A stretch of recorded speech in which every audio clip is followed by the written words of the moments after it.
The screams of the sheep woke Zelda Fairweather at 3 in the morning, and she knew before her bare feet hit the cold floorboards that the coyotes had come again. She grabbed her father's old rifle from beside the door and ran out into the September darkness of 1882. Her nightgown billowing around her legs as she raced toward the paddock behind her small ranch house in Clifton Hill, Missouri. By the time she reached the fence, 2 of her ewes lay torn and bloodied in the grass, and the ghostly shapes of the predators were already melting back into the tree line at the edge of her property.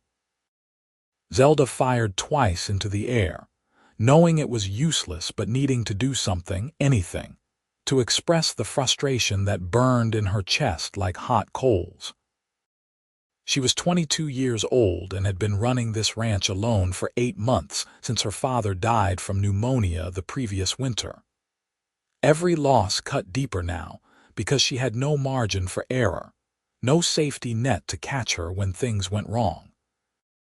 She could not afford to lose any more livestock. She spent the rest of the night dragging the carcasses away from the paddock and reinforcing the fence with old boards, though she knew it would not matter. Coyotes did not respect fences. As the sun rose over the Missouri hills, painting the sky in shades of pink and gold, Zelda stood in her yard covered in dirt and blood, her dark hair tangled around her shoulders, and faced the truth she had been avoiding for weeks. She needed help. The problem was that help cost money she did not have, and most of the men in town treated her like a child playing at ranching, waiting for her to fail so they could buy her land cheap. She had exactly 14 sheep left, 3 chickens, 1 ornery milk cow, and about $50 to her name. Winter was coming, and if the coyotes kept picking off her flock, she would have nothing left to sell come spring. She washed up at the pump behind the house, changed into a clean dress, and braided her hair with shaking hands. Then she saddled her father's old mare and rode into town, trying to ignore the exhaustion that made her bones feel like lead. Clifton Hill was a small town perched on the bluffs above the Missouri River, with one main street lined with false-fronted buildings that looked more impressive than they actually were. The general store, the saloon, the bank, the livery, the hotel, and the sheriff's office made up the core of civilization in this part of the state. Zelda tied her horse outside the general store and went inside, nodding to Mrs. Henderson behind the counter. "Morning, Zelda," the older woman said, her eyes taking in the dark circles under Zelda's eyes. "You look worn out, dear." "Coyotes got 2 more sheep last night," Zelda said, her voice flat with exhaustion. "I was wondering if you knew anyone who might help with predator control.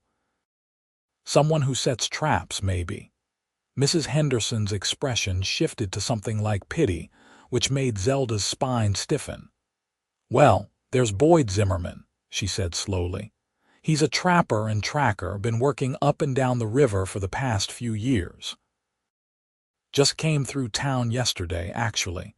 He's probably over at the saloon or maybe getting supplies at the feed store." "Boyd Zimmerman," Zelda repeated, committing the name to memory. "Thank you." She left before Mrs. Henderson could ask any more questions or offer any more sympathy.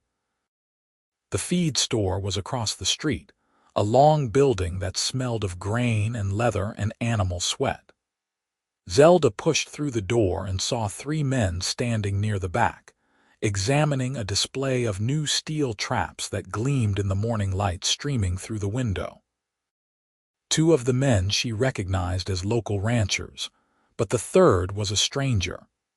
He was tall, probably in his mid-20s, with sandy brown hair that curled slightly at his collar and the kind of weathered face that came from spending most of his life outdoors. He wore dusty traveling clothes, a gun belt slung low on his hips, and boots that had seen a lot of miles. When he turned at the sound of the door, Zelda found herself looking into eyes the color of honey in sunlight.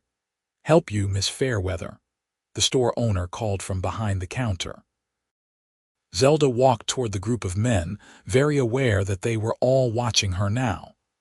"I'm looking for Boyd Zimmerman," she said, keeping her voice steady. "I heard he might be able to help with a coyote problem." The tall stranger stepped forward, and Zelda noticed the way he moved, balanced and careful like someone who was used to walking quietly in wild places. "That would be me," he said. His voice was low and pleasant, with an accent that suggested he had come from somewhere further west, maybe Kansas or Colorado. "You've got coyote trouble. They killed 2 of my sheep last night," Zelda said, "and they have been raiding my property for the past month. I have tried everything I can think of, but nothing works. Mrs. Henderson said you set trap lines." Boyd's expression turned serious, and he studied her face for a moment before nodding. "I do. Where's your property?" "About 3 miles northwest of town, up against the tree line near Copper Creek." Zelda watched his face, trying to read his reaction.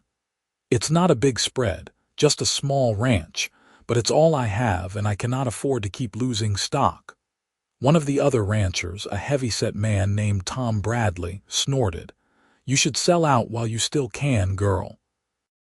That land's too much for a woman alone. Your daddy knew what he was doing, but you are just playing at this." Zelda felt heat rise in her cheeks, but before she could respond, Boyd turned to look at Tom with an expression that could have frozen water. "I don't recall asking your opinion," he said quietly, "and I don't think the lady needs your advice." Tom's face reddened, but he shut his mouth and turned back to examining the traps. Boyd looked back at Zelda, and she saw something in his eyes that she had not seen from many men in town: respect. "I would need to see your property to get a sense of where they are coming in and where to set the traps," Boyd said. "I charge $10 to set a trap line, and then $1 for every coyote I catch. If you want me to patrol the line and maintain it through the winter, we can work out a different arrangement. $10. Zelda did the math quickly in her head. It would hurt, but it would hurt worse to lose her entire flock. "Can you come out today?" she asked. "I can come right now if you want," Boyd said. "I was just stocking up on supplies before heading out to my next job, but that can wait." Zelda nodded, relief flooding through her so strongly it made her knees weak. "Thank you. I would appreciate that." They left the feed store together, and Zelda was acutely aware of the curious stares following them down the street. Boyd untied a big buckskin gelding from the hitching post outside the saloon and swung into the saddle with easy grace. Zelda mounted her mare, and they rode out of town together as the morning sun climbed higher in the sky. For the first mile, they rode in silence. Zelda kept sneaking glances at Boyd, trying to figure him out. He sat his horse like someone who had been born in the saddle, his eyes constantly scanning the landscape around them.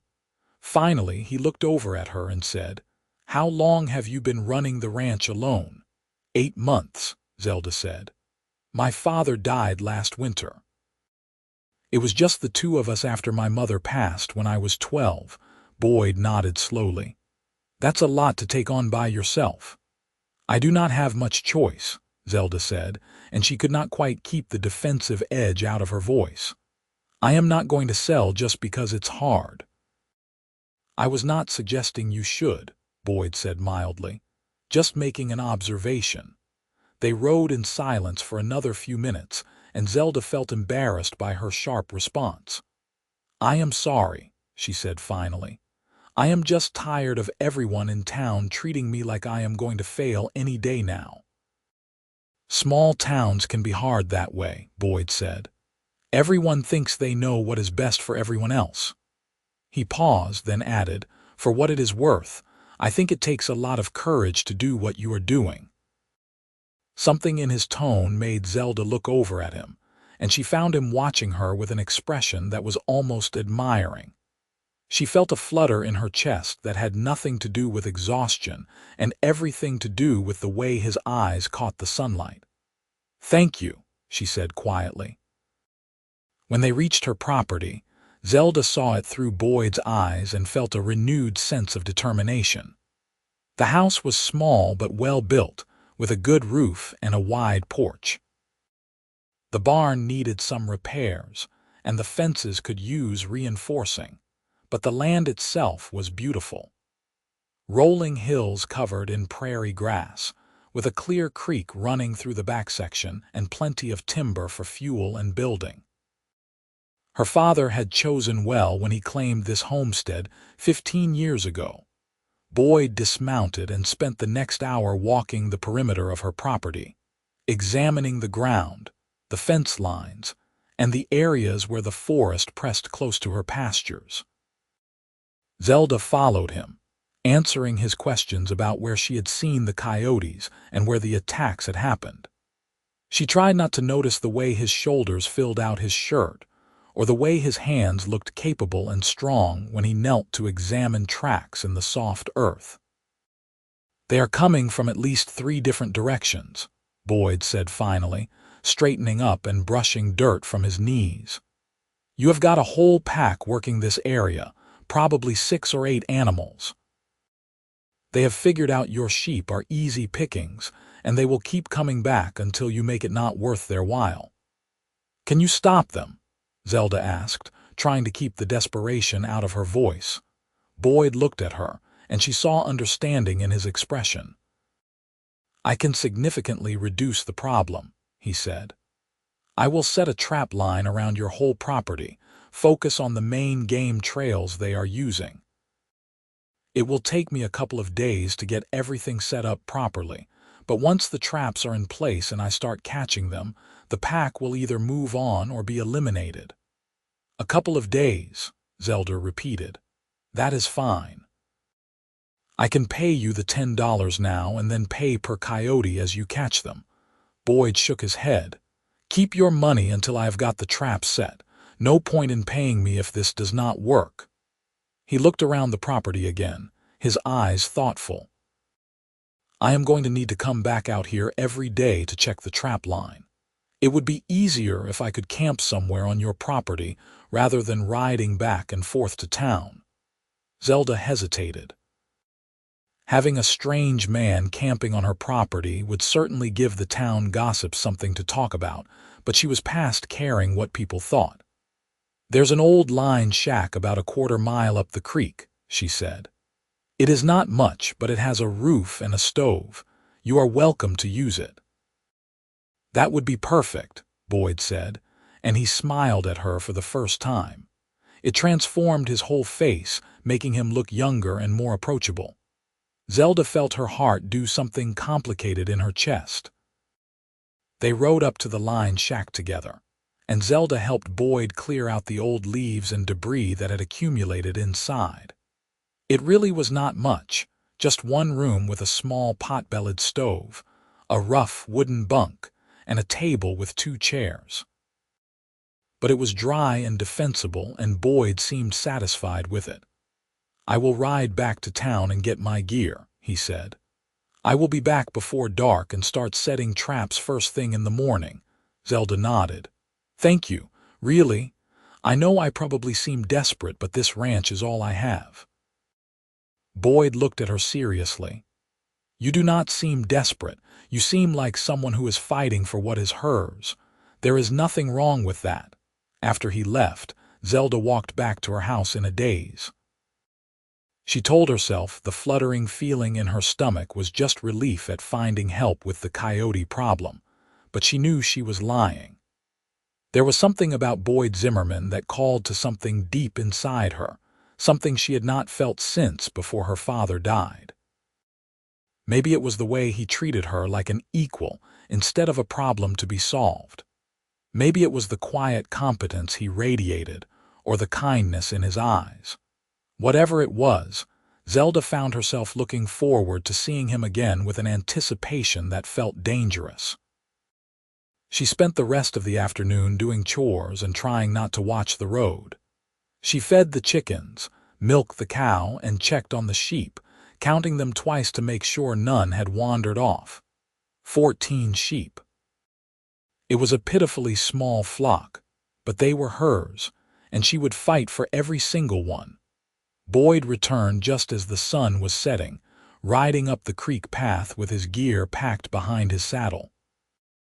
Zelda walked out to meet him, very aware that she had changed into a cleaner dress and re-braided her hair. "Do you need any help getting settled?" she asked.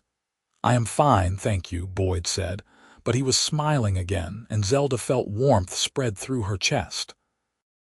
"I will get the stove going and turn in early. Morning comes fast when you have got work to do." Zelda wanted to say something more to keep him talking, but she could not think of any excuse that would not sound foolish. "Well, if you need anything, I am just down at the house," she said finally.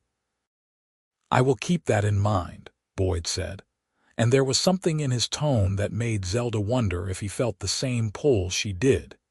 She walked back to her house as the last light faded from the sky, and for the first time in months, she did not feel quite so alone. The next morning, Zelda woke early and made extra breakfast, telling herself it was just being neighborly to take some food up to Boyd. She packed biscuits, bacon, and eggs in a basket and walked up the creek path as the sun was just beginning to paint the eastern sky pink. Smoke was already rising from the line shack's chimney, and when she knocked on the door, Boyd opened it immediately, already dressed and clearly ready to start his day. "I thought you might want some breakfast," Zelda said, suddenly feeling foolish standing there with her basket like some character from a fairy tale, but Boyd's face lit up with genuine pleasure. "That is incredibly kind of you," he said. "I was just about to make some terrible coffee and choke down some hardtack. This is much better." He invited her inside, and they ate together at the small table while the morning light grew stronger outside the window. Zelda found Boyd easy to talk to, and before she knew it, she was telling him about growing up on the ranch, about her father teaching her to ride and shoot and manage livestock, about her mother's garden that still produced vegetables every summer, even though she had been gone for 10 years. Boyd listened with genuine interest, asking questions and sharing bits of his own story. He had grown up in Kansas, the youngest of 4 brothers, and had left home at 17 to make his own way. He had worked as a ranch hand, a scout, a hunter, and now a trapper, moving from place to place and never staying anywhere too long. "Do not you ever want to settle down?" Zelda asked, then immediately wished she could take the question back. It sounded too personal, too forward. But Boyd did not seem bothered. He considered the question seriously, his honey-colored eyes distant. "I always thought I would someday," he said. "I just have not found the right reason to stop moving yet." Their eyes met across the table, and Zelda felt the air between them change, becoming charged with possibility. Then Boyd cleared his throat and stood up, breaking the moment. "I should get started on those traps," he said. "Daylight is burning." Zelda helped him carry his equipment out, and then watched as he methodically began working his way around her property. He moved with practiced efficiency, reading the land like other people read books, finding the game trails and natural bottlenecks where coyotes would be most likely to travel. He set each trap with care, camouflaging it perfectly and marking its location with small cairns of stones that only he would recognize. Zelda went back to her own work, but she found herself constantly aware of where Boyd was on her property, tracking his progress by the occasional glimpse of his hat above the tall grass, or the sound of his horse moving through the brush. It was comforting, having someone else there, someone who seemed to know exactly what he was doing. By the time the sun was setting, Boyd had set 15 traps in a wide circle around her property. He came back to the house covered in dirt and brambles, his face showing the satisfaction of a job well done. "That should do it," he said. "I will check the line first thing in the morning and reset any that have been disturbed." "Stay for supper," Zelda heard herself say before she could think better of it. "It is the least I can do after you worked so hard all day." Boyd hesitated, and Zelda thought he was going to refuse. Then he smiled. "I would like that," he said simply. They ate together on Zelda's porch as the stars came out overhead, and the conversation flowed as easily as it had at breakfast. Boyd told her stories about the places he had been and the things he had seen, and Zelda found herself laughing more than she had in months. When Boyd finally stood to leave, walking back up the creek path to the line shack, Zelda sat on her porch for a long time, listening to the night sounds and feeling something like hope stirring in her chest. The next morning, Boyd checked his trap line before dawn and came to the house just as Zelda was finishing her own breakfast. His face was grim. "Caught 2 of them," he said. "Big males. They are gone now, but there are more out there." Zelda felt a fierce satisfaction that surprised her with its intensity. "Good," she said. "How many more do you think there are?" "At least 4 or 5 more in the pack," Boyd said. "Could be more. I will keep working the line until we have got them all." Over the next week, Boyd became a constant presence on Zelda's property. He checked his traps every morning, reset them, and caught 3 more coyotes. The attacks on her sheep stopped completely. Zelda found excuses to be wherever Boyd was working, bringing him water or lunch or just happening to be working on a fence nearby. They talked about everything and nothing, and Zelda learned that Boyd was thoughtful and funny, and had a deep respect for the land and the animals that lived on it. "Why do you trap them if you respect them?" she asked one afternoon as they sat by the creek, taking a break from the midday heat. Boyd was quiet for a moment, trailing his fingers in the cool water. "Because sometimes respect means understanding that people and predators cannot always coexist peacefully," he said finally. "Your sheep do not have a choice about being vulnerable. The coyotes are just doing what coyotes do, hunting the easiest prey they can find. But you have a right to protect your livelihood, and sometimes that means making hard choices." He looked at her. "I do not trap for sport or for fun. I do it because it is necessary, and I try to do it as humanely as I can." Zelda understood what he meant. Life on the frontier was full of hard choices and moral compromises. You did what you had to do to survive, and you tried to be decent about it. As the days passed, Zelda found herself thinking about Boyd constantly. She noticed the way he moved, economical and graceful. She noticed the way his eyes crinkled when he smiled, and the way he listened when she talked, really listened like her words mattered. She noticed the way her heart sped up when she saw him riding up the path, and the way the house felt emptier after he left in the evenings. She was falling in love with him. She realized one night as she lay in bed listening to the wind in the trees. The realization should have frightened her, but instead it felt right, inevitable like rain after a long drought. Boyd had been on her property for almost 2 weeks when the weather turned cold, bringing the first real taste of autumn. Zelda invited him to the house for supper, and they sat by the fire afterward, drinking coffee and talking in low voices while the wind howled outside. Finally, Boyd set down his cup and looked at her with an intensity that made her breath catch. "Zelda," he said quietly, "I need to tell you something." Her heart started pounding. "What is it?" "I am supposed to move on soon," Boyd said. "I have got a job waiting up near St. Joseph, trapping beaver and mink through the winter. Good money, the kind I cannot afford to turn down." He paused, his hands gripping his coffee cup so hard his knuckles were white. "But I do not want to go." "Why not?" Zelda whispered, even though she thought she knew the answer. Boyd stood up and crossed to where she sat, kneeling down so they were at eye level. "Because I have spent the last 2 weeks falling in love with you," he said, his voice rough with emotion. And the thought of leaving you here, of riding away and never seeing you again, feels like ripping my own heart out." Zelda felt tears prick her eyes. "I love you too," she said, the words tumbling out in a rush. "I've been trying not to because I knew you would leave eventually, but I cannot help it. I love you, Boyd." He reached up and cupped her face in his hands, his thumbs brushing away the tears that had started to fall. "Then let me stay," he said. "Let me help you with this ranch. Let me build a life here with you." "But your job," Zelda started to say, but Boyd shook his head. "There will be other jobs. There is only one you." He leaned forward until their foreheads were touching. "I have been drifting for years, looking for a reason to stop moving. I found it. You are my reason, Zelda.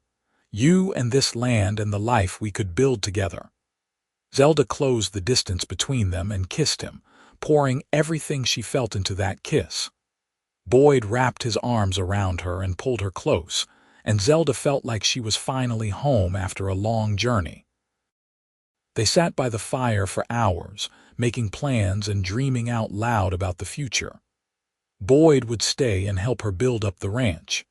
They would increase the flock, maybe get some cattle, plant more crops. They would work side by side and build something lasting together. "We should get married," Boyd said as the fire burned down to embers. "I want to do this right. I want everyone to know you are mine and I am yours." "Yes," Zelda said, her heart so full she thought it might burst. "Yes, let us get married." They rode into town 3 days later and spoke to the circuit preacher who happened to be passing through. The preacher agreed to marry them the following Sunday, which gave them just enough time to spread the word and make simple preparations. Zelda did not have family to invite, and Boyd's family was too far away to reach in time, but half the town showed up at the little church anyway, drawn by curiosity and the chance to see what Zelda Fairweather would do next. Mrs. Henderson from the general store stood up with Zelda, and the blacksmith stood up with Boyd. Zelda wore her mother's wedding dress, carefully preserved in a trunk all these years, and carried a bouquet of late-blooming wildflowers that Boyd had picked for her that morning. When the preacher asked if they took each other for better or worse, in sickness and health, until death parted them, they both said yes with voices that rang clear and true through the small church. After the ceremony, there was a modest celebration at the hotel with cake and punch, and Zelda was surprised by how many people came up to wish them well. Even Tom Bradley, who had been so dismissive of her in the feed store, shook Boyd's hand and told Zelda he hoped they would be very happy. They rode back to the ranch as the sun was setting, and Boyd carried Zelda across the threshold of the house that was now theirs together. That night, they made love for the first time in Zelda's small bed, learning each other's bodies with gentle hands and whispered endearments. Zelda had never felt so cherished, so completely loved, and when she finally fell asleep in Boyd's arms, she felt a peace she had not known since her father died. The next morning, they woke early and got to work building their life together. Boyd proved to be as good a rancher as he was a trapper, and with 2 of them working the land, things that had seemed impossible became merely difficult. They repaired the barn, reinforced all the fences, and brought the sheep down to winter pasture closer to the house where they could keep a better eye on them. The coyotes did not return. Boyd kept the trap line up through the autumn, but the catches became less and less frequent until finally he pulled the traps entirely. The pack had either been eliminated or moved on to easier hunting grounds. Either way, Zelda's livestock was safe. As winter closed in, they worked on making the house more comfortable. Boyd built new shelves and repaired the windows, while Zelda sewed curtains and made thick quilts to keep them warm through the cold Missouri nights. They fell into an easy rhythm of work and rest, and Zelda marveled at how natural it felt to have Boyd beside her, to share the work and the worry and the small joys of daily life. In December, they had their first real snowfall, and Zelda woke to find the world transformed into a white wonderland. Boyd was already up, stoking the fire and making coffee, and when Zelda came into the kitchen, he pulled her into his arms and kissed her thoroughly. "Good morning, wife," he murmured against her hair. "Good morning, husband," Zelda replied, loving the way the words felt in her mouth. They spent the morning doing chores together, trudging through the snow to feed the animals and make sure they had shelter from the wind. In the afternoon, they sat by the fire and made plans for the spring. They would use the money from selling wool and lambs to buy more breeding stock, maybe a bull and some heifers to start a small cattle herd. Boyd thought he could find work as a guide and tracker during the summer months when the ranch work was lighter, bringing in extra money to build their savings. "I want to build you a bigger house," Boyd said one evening as they sat together on the sofa, Zelda tucked against his side. "Something with a real parlor and a big kitchen and bedrooms for all the children we are going to have." Zelda laughed and swatted his arm. "All the children." "How many are you planning on?" "At least 4, Boyd said, grinning. "Maybe 6. I want a house full of noise and laughter." "Let us start with 1 and see how we manage," Zelda said, but she was smiling. The truth was, she wanted children too, wanted to see Boyd's honey-colored eyes and her dark hair reflected in the faces of their sons and daughters. As it turned out, they did not have to wait long. In January, Zelda realized she had missed her monthly courses, and by February she was certain she was pregnant. She told Boyd on a cold evening when the wind was howling outside and they were safe and warm inside by the fire. Boyd's face went through a series of expressions: shock, joy, wonder, and finally a kind of fierce protectiveness that made Zelda's heart swell. "A baby," he said, his voice rough. "We are going to have a baby." "In late August or early September, I think," Zelda said. "Are you happy?" Boyd pulled her into his arms so tightly she could barely breathe. "Happy does not begin to cover it," he said. "I am terrified and thrilled and so in love with you I cannot think straight." They held each other for a long time, and Zelda felt the future stretching out before them, full of possibility and promise. The winter gradually gave way to spring, and Zelda's body changed as the baby grew inside her. Boyd was endlessly solicitous, taking on more of the heavy work and fussing over her, until she finally had to tell him she was pregnant, not made of glass. But she secretly loved the way he worried over her, the way he would rest his hand on her growing belly and talk to the baby in a low voice, telling it stories about the ranch and the land it would grow up on. In April, they used the money from selling last year's lambs to buy 4 bred heifers and a young bull from a rancher in the next county. Boyd built a separate pasture for the cattle, and Zelda spent hours watching the heifers graze, imagining the calves they would have and the herd they would build over the years. In May, Boyd took a job guiding a group of surveyors who were mapping the area for a potential railroad expansion. He was gone for 2 weeks, and Zelda found those weeks almost unbearable. She had gotten so used to having him near, to the comfort of his presence, that the house felt empty and cold without him. When he finally rode up the path on a bright May morning, Zelda ran out to meet him and threw herself into his arms, not caring how undignified it looked. "I missed you so much," she said against his chest. "I missed you too," Boyd said, kissing the top of her head. "But the job paid well, and I have got another one lined up for June.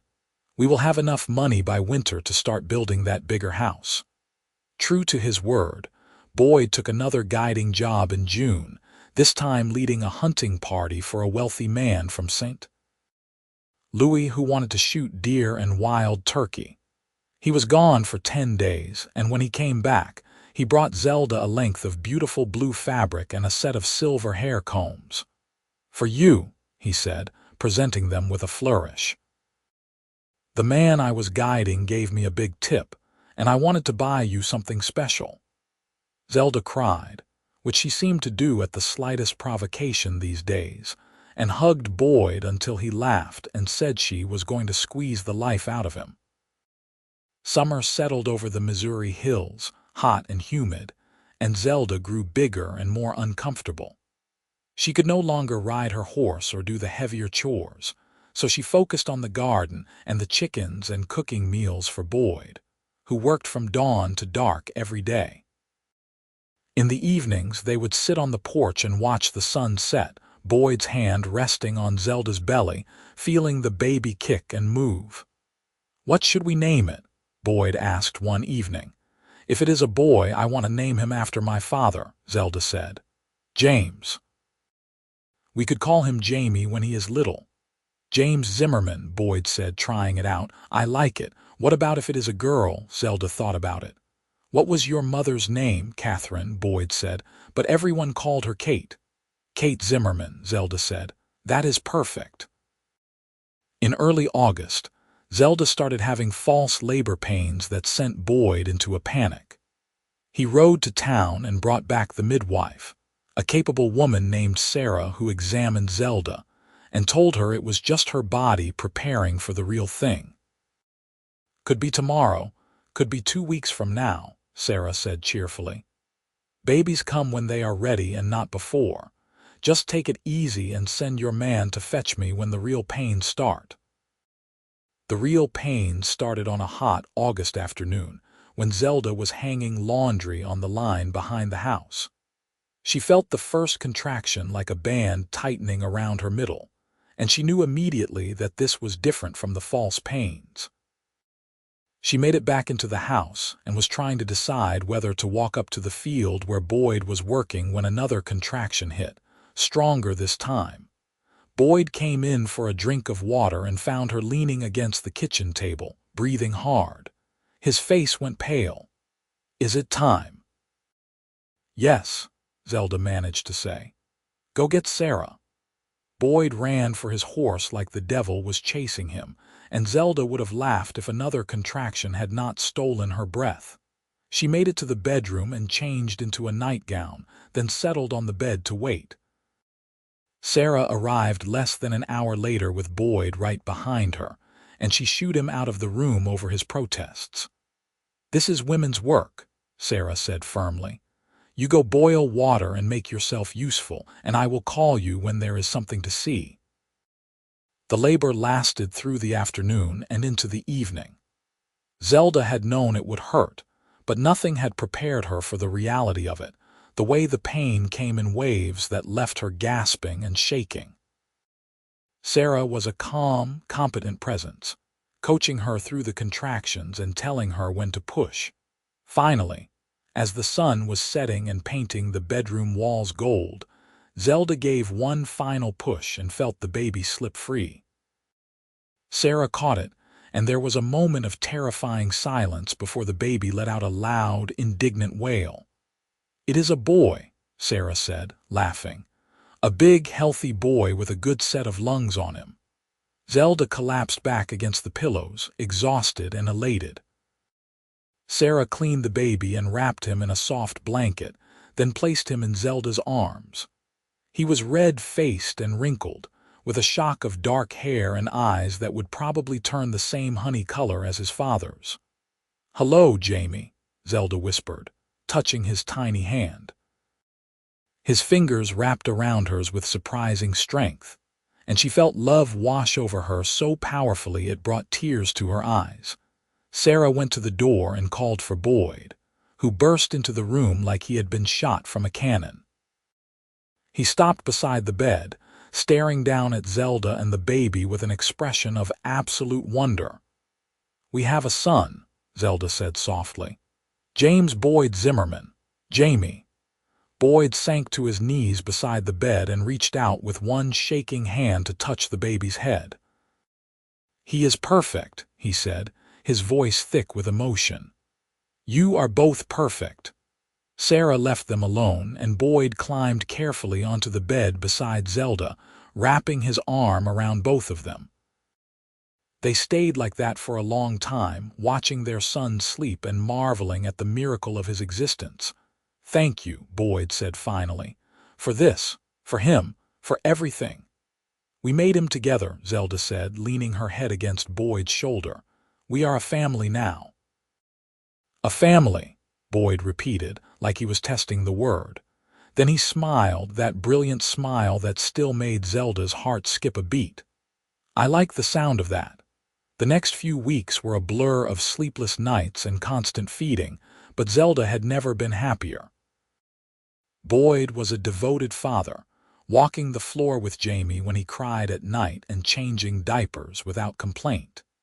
He hired a local girl to help with the heavy chores so Zelda could focus on recovering and caring for the baby.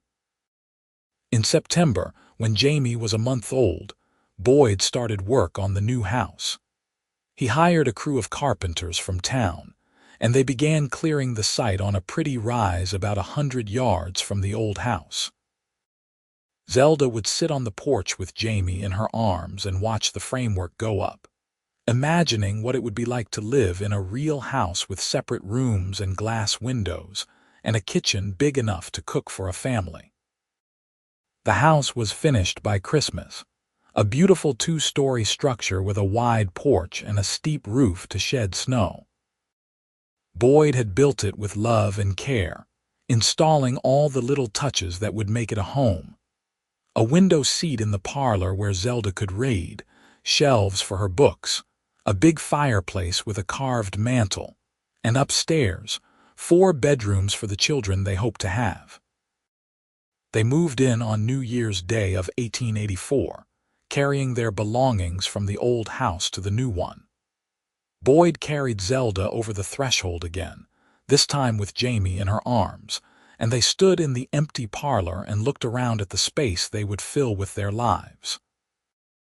"It is perfect," Zelda said, her voice echoing slightly in the empty room. "Thank you, Boyd. Thank you for giving me a reason to build it," Boyd said, kissing her forehead. That first year in the new house was full of joy and hard work. The ranch prospered, the sheep flock grew, and the cattle herd expanded when the heifers had their calves in the spring.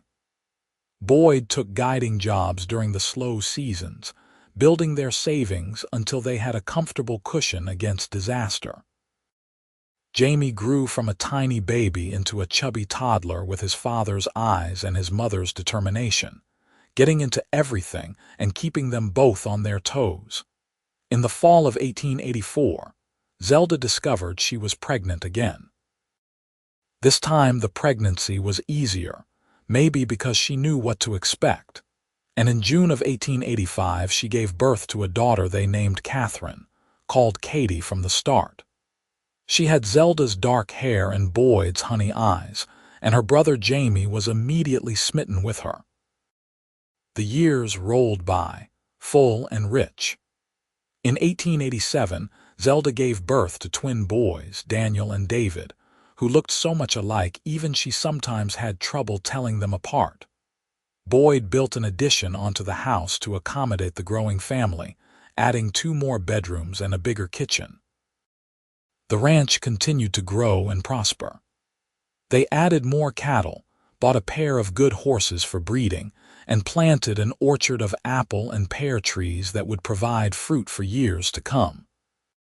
Boyd became known throughout the county as a skilled tracker and guide, and he supplemented their ranch income with regular guiding jobs, though he never took one that would keep him away from home for more than a week or two. In 1890, when Jamie was 7 and helping with the ranch chores like a little man, Zelda gave birth to their 5th and final child, a girl they named Sarah after the midwife who had helped bring all their children into the world. Boyd declared that their family was complete, and Zelda agreed, though she felt a pang at the thought that there would be no more babies. But there were compensations. Watching their children grow and thrive, seeing the ranch expand and succeed, growing old together in the house Boyd had built with his own hands. Every morning, Zelda woke up beside the man she loved and thanked God for the day the coyotes had come too close to her livestock and driven her to seek help from a wandering trapper. The children grew up strong and capable, learning to ride and rope and work the land. Jamie wanted to be a rancher like his father, while Katie dreamed of being a teacher. The twins were inseparable and shared everything, from clothes to secrets to a deep love of horses. Little Sarah was the baby, spoiled by everyone and as bright as a new penny. On their 10th wedding anniversary, Boyd took Zelda on a picnic to the spot where he had set his first trap on her property all those years ago. The children stayed home under Jamie's watchful eye, and Boyd and Zelda spent the afternoon alone together, something that rarely happened anymore with 5 children to look after. They sat on a blanket under the trees, eating fried chicken and drinking lemonade, and talked about everything and nothing. Zelda looked at her husband, his sandy hair now threaded with silver, his face lined from years of sun and wind, and thought he had never been more handsome. "Do you ever regret it?" she asked. "Giving up your traveling life to settle down here?" Boyd looked at her like she had lost her mind. "Regret it?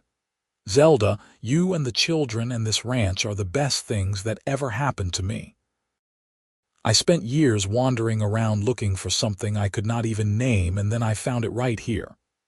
He reached over and took her hand. "I found home. I found you. How could I possibly regret that?" Zelda felt tears prick her eyes, the happy kind. "I love you so much," she said. "Sometimes I cannot believe how lucky I got." "We both got lucky," Boyd said, pulling her close. "The day those coyotes came after your sheep was the luckiest day of my life, even if I did not know it yet." They sat together in the dappled sunlight, surrounded by the land they had built a life on, and Zelda felt a contentment so deep it was almost painful. This was what happiness looked like. Not the wild, passionate beginning, but the steady, enduring middle, the day-to-day work of loving someone and being loved in return. As the years passed, the children grew and eventually started leaving home. Jamie married a local girl and started his own ranch on land Boyd and Zelda helped him buy. Katie went to teachers' college in St. Louis and came back to teach at the school in Clifton Hill. The twins joined the Army together when they turned 18, seeking adventure and a chance to see the world beyond Missouri. Sarah, the baby, surprised everyone by announcing at 16 that she wanted to study medicine and become a doctor.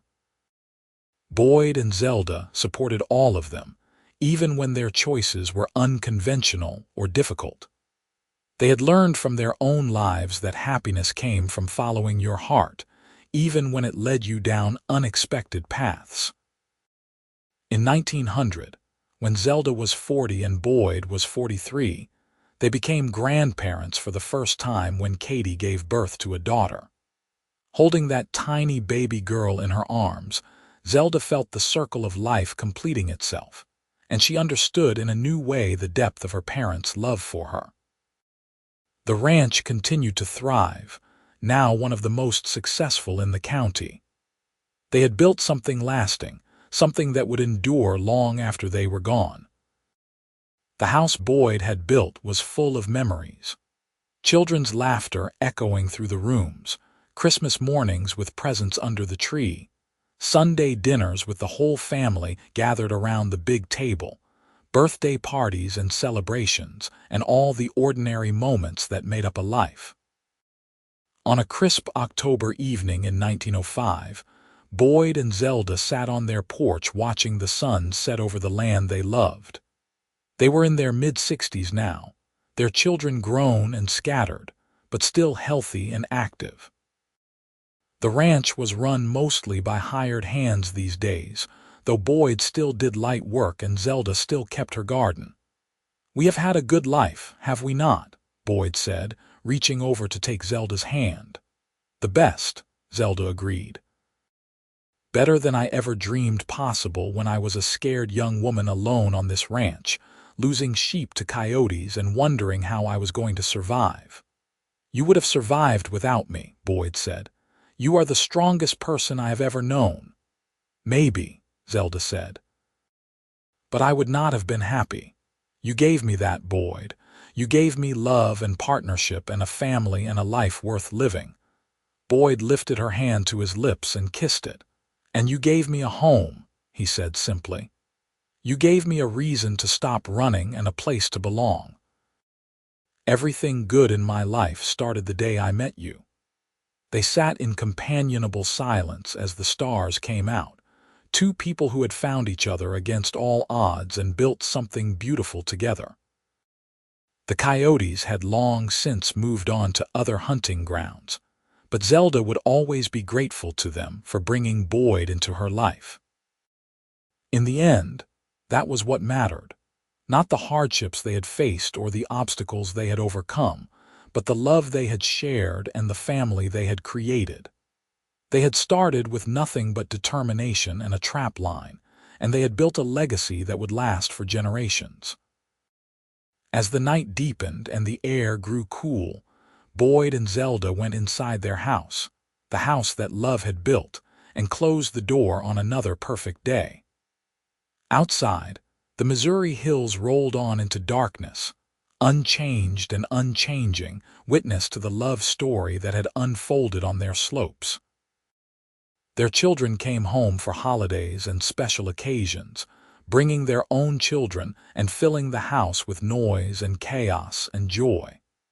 Jamie's ranch prospered, and he became a respected member of the community just like his father. Katie taught a generation of children to read and write, making a difference in countless lives. The twins eventually left the Army and went into business together, opening a mercantile in Kansas City. Sarah became one of the first female doctors in Missouri, running a clinic that served the poor and disadvantaged. All of them carried forward the lessons they had learned from their parents: the value of hard work, the importance of perseverance, and the transformative power of love. They told their own children stories about how their grandparents had met, about the coyotes that brought them together, about the trap line that became a foundation for a family. Boyd and Zelda grew old together gracefully, their love deepening with each passing year. They took walks together every evening when the weather allowed, revisiting all the places that held special meaning. The spot where Boyd set his first trap, the creek where they had courted, the rise where he had built their house. Each place was a touchstone, a reminder of the journey they had traveled together. In 1910, they celebrated their 25th wedding anniversary with a big party that brought the whole county together. Their children and grandchildren were all there, along with friends and neighbors from miles around. The house was packed with people, the tables groaned under the weight of food, and music and laughter filled the air. Boyd stood up to make a toast, and the room gradually fell silent. 25 years ago, he said, his voice still strong despite his age. I was a drifter with no real purpose and no place to call home. Then I met a brave young woman who was fighting to save her ranch from coyotes, and everything changed. Zelda, you are the love of my life, my partner, my best friend, and the mother of my children. Every day with you has been a gift, and I thank God for bringing those coyotes to your door. Everyone laughed, and Zelda stood up and kissed Boyd to thunderous applause. And I thank God for sending me a cowboy who knew how to set a good trap line, she said, her eyes shining with tears and joy. Here is to 25 more years. They did not get 25 more years, but they got close. Boyd lived to be 73, passing peacefully in his sleep in 1922 with Zelda holding his hand. She was devastated by his loss, but also grateful for the life they had shared. She lived another 10 years, surrounded by her children and grandchildren, and never stopped talking about the love of her life. When Zelda passed in 1932 at the age of 72, she was laid to rest beside Boyd in the cemetery on the hill above Clifton Hill. Their graves looked out over the land they had loved, the ranch that had been the foundation of their life together. On Zelda's headstone, their children had inscribed a simple message: "Together forever, as it was meant to be." The ranch stayed in the family for generations, passing from Jamie to his children and then to their children. The house Boyd built still stands, carefully maintained and full of the echoes of the love story that began there. The land still produces sheep and cattle, the orchard still bears fruit, and the creek still runs clear and cold through the back pasture. And sometimes, on quiet evenings when the wind is just right, you can almost hear the ghost of laughter, the sound of children playing, the murmur of voices on the porch. The land remembers the love that was planted here, the life that grew from a chance meeting and a carefully set trap line. It all started because coyotes came too close to her livestock, and a cowboy set his trap line around her whole property. But it became so much more than that. It became a love story for the ages, a testament to the power of courage and determination, and two hearts brave enough to reach for happiness. It became a legacy that would endure long after the people who created it had returned to the dust. A reminder that sometimes the best things in life come from the most unexpected places. The coyotes had been a threat, but they had also been a gift, bringing together two people who were meant to find each other. And in the end, that was the real story, not the danger or the hardship, but the love that bloomed in the wild Missouri hills and lasted a lifetime. It was a love built on mutual respect and shared dreams, on hard work and tender moments, on the foundation of trust that grew stronger with each passing year. Their descendants still gather at the old house for reunions, bringing their own children to run through the rooms where their ancestors lived and loved. They tell the story of Zelda and Boyd, keeping it alive for new generations, ensuring that the legacy of love endures. The ranch has seen births and deaths, celebrations and sorrows, but through it all, the spirit of those two people who built it remains. In the end, what started with a desperate need for help became the greatest love story the county had ever known.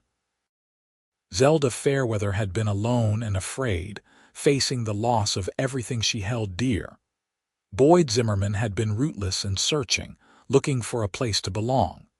Together, they found what they both needed: partnership, love, family, and a home.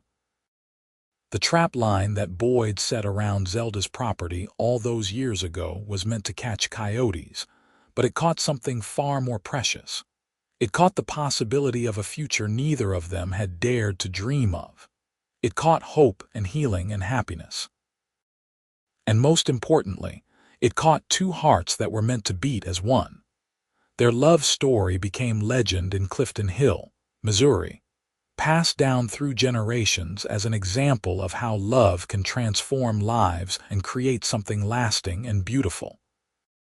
Children grew up hearing about the brave woman who refused to give up her ranch and the skilled cowboy who came to her aid. They learned about perseverance and faith, and the courage it takes to open your heart to love. The land that Zelda and Boyd loved still bears witness to their story. The trees they planted still provide shade, the fences Boyd built still stand straight and true, and the house they filled with love and laughter still shelters their descendants. Every inch of that property is infused with their memory, with the love they shared and the life they built together. As the sun sets over the Missouri hills each evening, painting the sky in shades of gold and crimson, the land remembers. It remembers a young woman standing alone in her yard, covered in dirt and blood, refusing to surrender. It remembers a cowboy with honey-colored eyes who saw strength and courage instead of failure. It remembers the moment they first touched, the first kiss they shared, the vows they spoke and kept for nearly 4 decades.